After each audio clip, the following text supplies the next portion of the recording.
आयुर्वेद खरा जर चांगल्या अर्थाने वापरायचा असेल, व्यवहारात वापरायचा असेल, तर व्यवहार ज्ञान आणि वनस्पतींचं पारंपरिक त्यांची माहिती यांची जर सांगड घातली तर आयुर्वेद समृद्ध व्हायला नक्कीच मदत होणार आहे.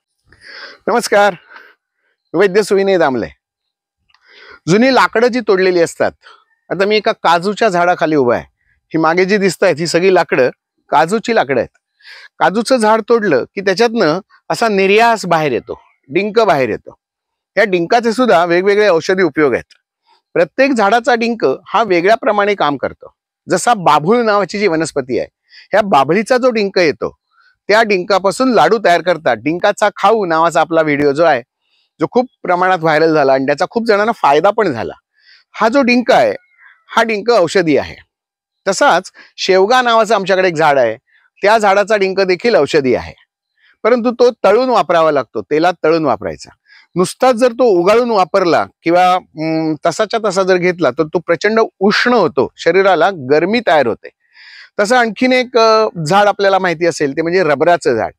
या रबराच्या झाडाला अशा खाचा मारल्या आणि त्याच्यातनं असा एक पाईप पुढे काढला की त्याच्यातनं पांढऱ्या रंगाचा द्रव असा गळत राहतो आणि त्याच्यापासून आपण जे रबर तयार करतो. केरळमध्ये याची झाडं खूप आहेत. आमच्याकडे दोडामार्ग वगैरे या भागामध्ये हे रबर प्लांटेशन सध्या मोठ्या प्रमाणात सुरू आहे.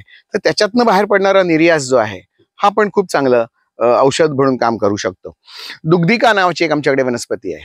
ह्या वनस्पतीचं कांड जर तोडलं, छोटीशी क्रिस्पर आहे, सरपटणारी वनस्पती आहे, त्याचा जर एखादा भाग तोडला तर त्याच्यातनं सुद्धा दूध तयार होतं. हे दूध सुद्धा औषधी आहे. रुईचं पान तोडलं तर त्याच्यातनं सुद्धा दूध तयार होतं. किंवा स्नुही म्हणजे निवडुंग, त्रिधारी निवडुंग नावाची आमची एक वनस्पती आहे, त्याच्यातनं सुद्धा तुम्ही त्याला खाच मारले तर त्याच्यातनं सुद्धा दूध तयार होतं, निर्यास तयार होतो. आंब्याच्या झाडाला सुद्धा डिंक असतो, जांभळाच्या झाडाला पण डिंक असतो, काजूच्या झाडाला डिंक असतो, फणसाच्या झाडाला डिंक असतो. हे सगळे डिंक जे आहेत हे औषधी आहेत. तसाच वडाच्या झाडाचा डिंक देखील औषधी असतो. वडाचं जर पान तुम्ही तोडलं तर त्या पानातनं सुद्धा एक पांढऱ्या रंगाचा द्रव बाहेर पडतो.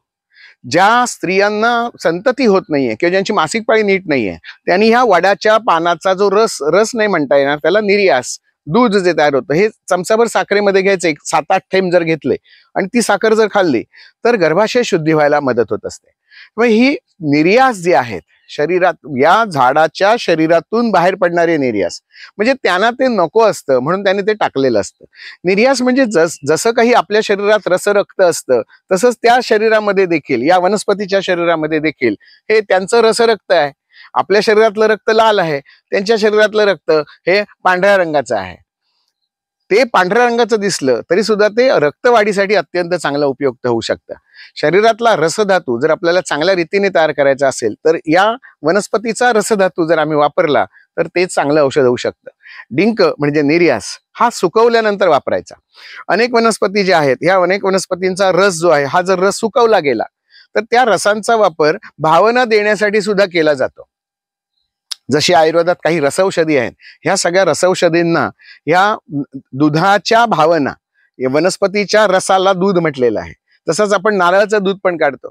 आपल्याकडे आयुर्वेदामध्ये अनेक रसौषधी तयार करत असताना वनस्पतींच्या रसाच्या म्हणजे वनस्पतींच्या दुधाच्या भावना, 2 भावना, 7 भावना, 14 भावना, दिवसाच्या भावना, रात्रीच्या भावना, अशा वेगवेगळ्या प्रकारे, आणि ते घोटत असताना काही मंत्र म्हणायचे असतात. अशा समंत्र भावना जेव्हा दिल्या जातात तेव्हा ते औषध अत्यंत परिपूर्ण रीतीने तयार होत असतं.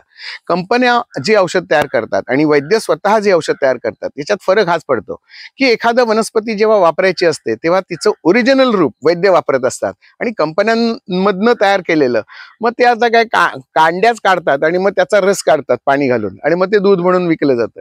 त्याचा रिझल्ट नाही येणार एवढा. आवळ्याचा रस जेव्हा काढायचा असतो तेव्हा तो आवळा घेऊन चेचून त्याचा रस काढणं आणि तो 1 चमचा घेणं आणि आवळा चूर्ण घेऊन ते उकळून त्याचा काढा तयार करून त्यातला 1 चमचा काढा घेणं, याच्यात फरक नाही का पडणार? चवीतही फरक पडतो आणि गुणधर्मांमध्ये देखील फरक पडतो.